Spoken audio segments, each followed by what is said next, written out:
Hello sir. Sir आप ही हो senior? जी जी sir, बैठिए सर, मुझे आपसे कुछ डिस्कस करना है। सर मुझे बहुत ही टेंशन हो रहा है सर। आपके जूनियर से मेरी मुलाकात हो गई थी, काफ़ी वो टेंशन में थे, उसने ये बताया कि ऐसी ऐसी बात है। लेकिन सर मुझे भी सर्वाइकल की प्रॉब्लम थी, तो मैंने अपना ट्रीटमेंट करवाया, लेकिन मुझे तो फिज़ियोथेरेपी से ही आराम मिला था। लेकिन मैंने अदर डॉक्टर को दिखाया, उसने मुझे सर्जरी लिख दिया था। लेकिन सर आप ये बताइए कि फिज़ियोथेरेपी ट्रीटमेंट सक्सेसफुल है कि नहीं? फिजियोथेरेपी ट्रीटमेंट सक्सेसफुल है। जी सर। और पहला जो ट्रीटमेंट हम कराते हैं तो वो सर्जरी नहीं होती, पहले हम फिजियोथेरेपी कराते हैं, तो उससे हमें रिलैक्स मिलता है और रिलीफ मिलता है बहुत काफ़ी। और इन्हें इसका हमें टारगेट देते हैं 15 दिन का। जी सर। और 15 दिन में आपको आराम मिलता है तो फिर ठीक है, और नहीं मिलता है तो फिर हम उससे बोलते हैं कि डायग्नोज कराओ, एक्सरे या सिटी स्कैन। उसके बाद हम नेक्स्ट ऑप्शन रहता है हमारा सर्जरी का। पहली बात तो हम सर्जरी बाद में ही सोचते हैं, पहले उससे रिलीफ आ जाता है फिजियोथेरेपी से। सर जैसे मान लीजिए किसी को घुटना में प्रॉब्लम आता है, ये हाथ में प्रॉब्लम आता है, गर्दन में प्रॉब्लम आता है, उनके लिए फिजियोथेरेपी होती है। आज जो घुटने में प्रॉब्लम आती है तो उसे आर्थराइटिस बोलते हैं, वो भी 2 टाइप की होती है। जी।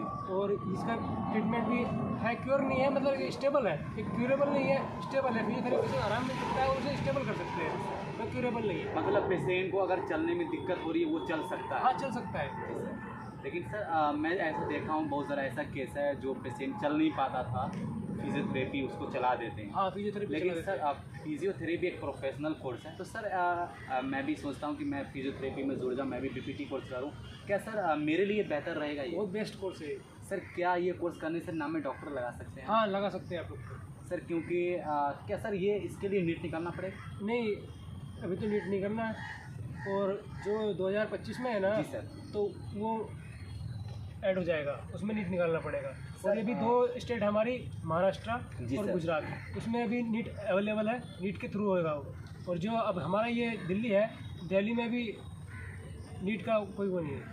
सर क्योंकि मुझे आपकी बात पे हंसी अच्छी आएगी कि सर आप बोले डॉक्टर लगा सकते हैं, मैं बहुत खुश हुआ। डॉक्टर लगा सर, सकते हैं, वो क्योंकि- आईआईपी में हाँ। रजिस्ट्रेशन कराएंगे, उसके बाद आपको डॉक्टर पर फिक्स कर सकते हो।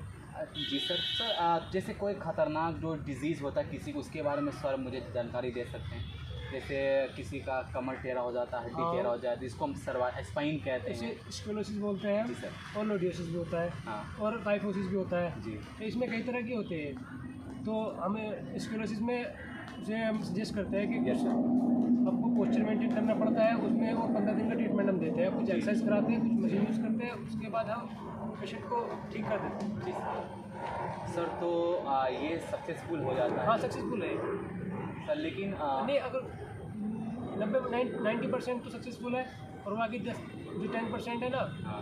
वो सर सर्जरी पे मैंने बीपीटी के बारे में यूट्यूब पे सर्च किया, बहुत सारा बात, इसमें कुछ टेंस बोलता है, यूएस बोलता है। सर ये फिजियोथेरेपी में ही होता है क्या? फिजियोथेरेपी में ही होती है। सर लेकिन मैं ये भी देखा हूँ कि जैसे कायरो वाला मैं देखा हूँ, हड्डी जो चटकाता है। सर मुझे मेडिकल लाइन का तो टर्म पता नहीं है, लेकिन आप डॉक्टर हैं, आपको पता है। तो कायरो जो ट्रीटमेंट है, क्या मेरे लिए वो बेहतर है? क्या मैं उसे चूज़ कर सकता हूँ? कि कारों में निक्स है, उसमें एक जो तुम्हारी नर्व होती है वो डैमेज हो सकती है, Yes. या नर्व की जो सेंसेशन है वो भी ब्रेक हो सकती है आपको,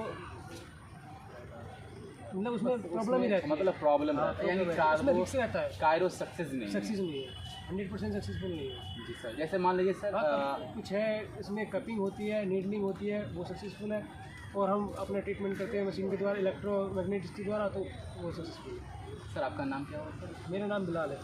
सर मैं ज़रूर आपसे विज़िट करूँगा सर, आपने बहुत ही अच्छी जानकारी दी, और सर मैं डॉक्टर बन के आपके पास ज़रूर आऊँगा। सर आप मुझे अच्छी सलाह दी हैं, अच्छी जानकारी दी हैं। इंशाल्लाह मैं भी कोशिश करता हूँ, मैं मेहनत करूँ, एक अच्छे फिजियोथेरेपिस्ट बनूँ, क्योंकि फिजियोथेरेपी मुझे लग रहा है कि एक प्रोफेशनल कोर्स हो गया है, और ये इंटरनेशनल लेवल पे जाने वाला है कि नहीं सर?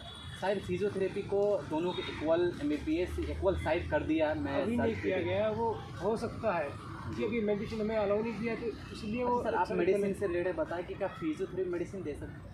नहीं, अभी तो नहीं है। हाँ, कि आप ज़्यादा पेन हो रहा है तो पेन किलर हम दे सकते हैं, बाकी और कुछ नहीं। ओके सर, तो मतलब जैसे इमरजेंसी कंडीशन में दे सकते हाँ, हैं? इमरजेंसी कंडीशन में हम पेन किलर दे सकते हैं। Okay sir, thank you sir, आपका बहुत बहुत शुक्रिया सर।